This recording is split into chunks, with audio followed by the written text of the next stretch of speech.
व्यासपीठावरील मान्यवर, उपस्थित बंधू भगिनींनो,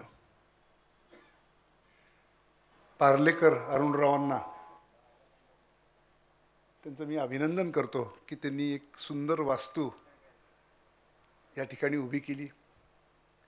त्यांनी तसंच काम आमच्या भारत इतिहास संशोधक मंडळात केलं आहे आणि राजवाडे सभागृह आपण पुण्यात याल तर आवर्जून पहा, इतकं सुंदर झालं आहे. मी थोडक्यात बोलणार आहे. 3 पैलू जे सावरकरांचे आपण कधी विसरू नयेत. त्यातला पहिला पैलू म्हणजे सावरकर हे भारतात झालेल्या प्रबोधन युगाचं अपत्य आहे. म्हणजे काय तर ब्रिटिशांच्या काळात इष्टापत्ती समजतो मी, ब्रिटिशांची इच्छा नव्हती आपला समाज जागृत व्हावा, त्याच्यात बदल व्हावा, पण ह्या समाजाने काट टाकली. एक फार मोठं समुद्र मंथन घडलं. आगरकर ज्याला विचार कलह म्हणतात. मग दयानंद सरस्वतींपासून सुरू होऊन जे काही घुसळून निघाला समाज, व्यक्ती धर्मसुधारणा, समाज चिकित्सा, सगळ्या प्रकारच्या गोष्टी घडल्या. त्याचा मी आता इथं आढावा घेत नाही. लोक तो तोटक सांगतात, पण समुच्चयाने जसं युरोपमध्ये रेनेसॉ घडला, एनलाइटनमेंट असेल, रिफॉर्मेशन आहे, पण हे सगळं भारतामध्ये असं अत्यंत अल्प काळात 19व्या आणि 20व्या शतकाच्या मध्ये घडलं आणि हा प्राचीन समाज बदलला.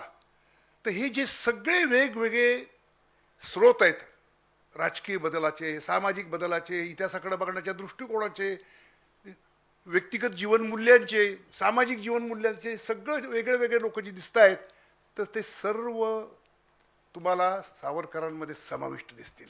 हा त्यातला सगळ्यात पहिला महत्त्वाचा भाग आहे की सावरकरांचं ह्या संपूर्ण प्रबोधन युगातलं स्थान काय, तर तुम्हाला एक पैलू सापडेल त्या व्यक्तीमध्ये किंवा त्या संघटनेमध्ये, त्या चळवळीमध्ये, पण सावरकरांमध्ये ते सगळं एकवटलेलं आहे. सावरकरांचं सगळं जे काही जीवन आहे, त्यांनी मांडलेलं जे काही आहे, त्यात तर तुम्हाला 2 गोष्टी मिळतात. तुम्हाला आत्मबोधही मिळतो तितक्याच कठोरपणाने. त्यांनी जेवढे हंटरने चापकाचे फटके मारलेत हिंदू समाजाला कोणी मारलेले नाही आहेत, आणि शत्रुबोध देखील तितक्या स्पष्टपणाने मांडलेला आहे. ह्या दोन्ही गोष्टी आपण नीट लक्षात घेतल्या पाहिजेत. ते जेव्हा विज्ञानाला ग्रंथ म्हणतात तेव्हा ह्याला विज्ञान म्हणत नाहीत. ते वैज्ञानिक कार्यपद्धती जी आहे ती मानवी जीवनाला लावली पाहिजे. तुमची जीवनमूल्य त्याच्यावर आधारित झाली पाहिजे. ते जेव्हा असं म्हणतात की युरोपने जेव्हा बायबल मिटलं तेव्हा त्यांचे डोळे उघडले, याचा अर्थ आपण नीट समजून घेतला पाहिजे. त्यामुळं हा आत्मबोधाचा की अरे हा कोटी समाज 1000 वर्ष अशा अवस्थेतून का जातो,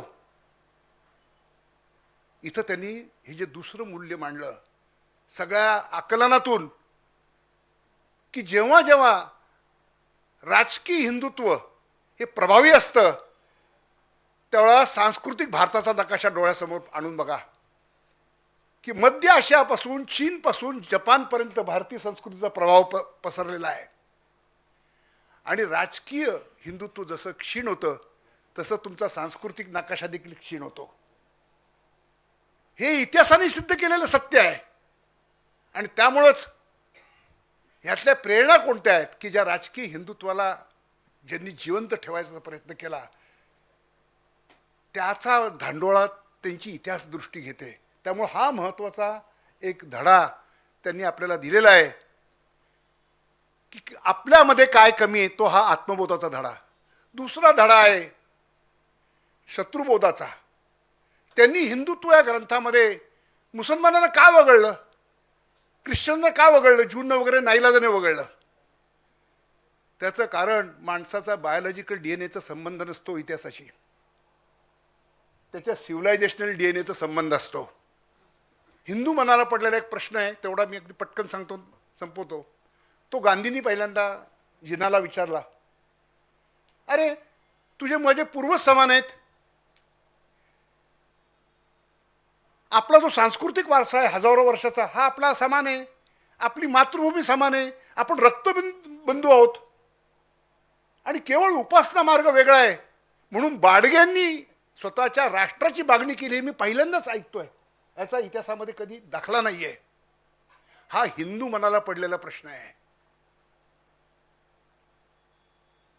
आपण मुस्लिम दृष्टिकोनातून या प्रश्नाकडे जोपर्यंत बघत नाही, तो गांधीनं पडलेलं कोड नाहीये, ते हिंदू समाजाला परंपरेने कायमचं पडलेलं कोड आहे. यातनं आपण कधी काही शिकलोच नाही की जोपर्यंत ती हिंदू हॅट डोक्यावर काढा आणि ती तुम्ही इस्लामची हॅट घाला, मग तुम्हाला कळेल की मुसलमानांना इस्लाममुळं इतर कोणत्याही समाजाबरोबर शांततापूर्ण सहअस्तित्व इतिहासामध्ये का शक्य झालं नाही. 3च उदाहरणं. रक्तबंधुत्व. आपल्याला काहीच प्रश्न पडत नाही. आपण सगळेजण एकमेकांचे बांधव आहोत. आपला तो जो काही सांस्कृतिक प्रभाव आहे. इस्लाममध्ये धर्मबंधुत्व आहे. रक्तबंधुत्व मान्य नाही म्हणजे अमान्य आहे. जेव्हा इस्लामची स्थापना केली मुहम्मदाने, त्यावेळेस त्यांनी सांगितलं की याच्या आधीची आपल्या पूर्वजांची सगळी संस्कृती आणि आपले सगळे पूर्वज हे जहलियत आहे, हे अंधार युग आहे, याचा नाश केला पाहिजे, ह्याच्याशी असलेलं नातं संपूर्ण तोडून टाकलं पाहिजे. म्हणून त्याने सगळी देवळं पाडली, मक्का वगैरे सगळं संपूर्ण अरेबियामधून त्याने आपल्या पूर्वजांची संस्कृती नष्ट केली आणि आपल्या आई वडिलांसकट सगळ्यांना त्याने नरकात ढकललाय. जेव्हा त्याला विचारलं की तुझा बाप कुठं आहे, कारण कलमा पडतो, हा तर आईच्या पोटात असताना तो मेला, तो म्हणला तो नरकात आहे. एकदा त्याला सुद्धा अशी बुद्धी झाली, माणूस होता ना शेवटी, तो आईच्या थडग्यापासून जाताना त्याला दुवा मागावासा वाटला. अल्लाने त्याला सांगितलं तू दुवा मागू शकत नाही, तिने कलमा पडला नव्हता, ती नरकात आहे. जिथं स्वतःचे जन्मदाते आई बाप देखील नरकात आहे, अशी ज्या धर्माची धारणा आहे, जिथं त्यांची मूळ अरबी संस्कृती म्हणजे नरक आहे, तिचा नाश केला पाहिजे असं त्या धर्माचा सिद्धांत आहे, त्यांना भारतामधल्या हिंदूंबद्दल की ज्यांच्याबद्दल तो कुराणाने त्याला काफर बनलंय, जी काही थोडी सवलत म्हणजे पुस्तकी किताबी धर्म आहेत ज्यू आणि ख्रिश्चनांना, तो देखील त्यांनी हिंदूंना नाकारलेला आहे. ती मेहरबानी हनाफी पंथाने आपल्यावर केलेली आहे. पण काफिर, मूर्तीपूजक, 2च पर्याय आहेत कुराणाने दिलेले, मृत्यू किंवा इस्लामचा स्वीकार. हे जोपर्यंत आपण पुन्हा पुन्हा हिंदू मनाने हा प्रश्न सोडवायचा प्रयत्न करत बसतोय, तोपर्यंत हा प्रश्न कधीही सुटणार नाही. शेवटचं सांगतो, जे मी नेहमी सांगतो की एक सिद्धांत आहे कार्ल पॉपरचा, सहिष्णू समाजाने असहिष्णू विचाराशी जर संघर्ष केला नाही तर सहिष्णू समाज नष्ट होईल आणि त्याच्याबरोबर सहिष्णू विचार नष्ट होईल. हा अत्यंत ओपन सोसायटी भारताची आपलं हिंदू संस्कृती, हिंदू समाज का जगला पाहिजे, तर तुम्ही पहा, एक मोठा पुरावा आहे की प्रबोधन युग हिंदू समाजात घडलं. आम्ही बदललो. सावरकर म्हणतात तसे अप टू डेट व्हायला अजून वेळ आहे, पण बदलाची क्षमता या समाजाने दाखवली आहे. मुसलमानांमध्ये इथे प्रबोधन युग घडलं नाही, हे सत्य आहे. त्यामुळं आपल्याला कायम लक्षात ठेवलं पाहिजे की आपल्याला शत्रूचं स्वरूप ओळखता आलं पाहिजे आणि त्याप्रमाणेच त्याच्याशी संघर्ष केला पाहिजे. मला वाटतं सावरकरांचे मूलभूत विचार समजून घेतले आपण. धन्यवाद. माफ करा, मी लवकर जाणं मला भाग आहे.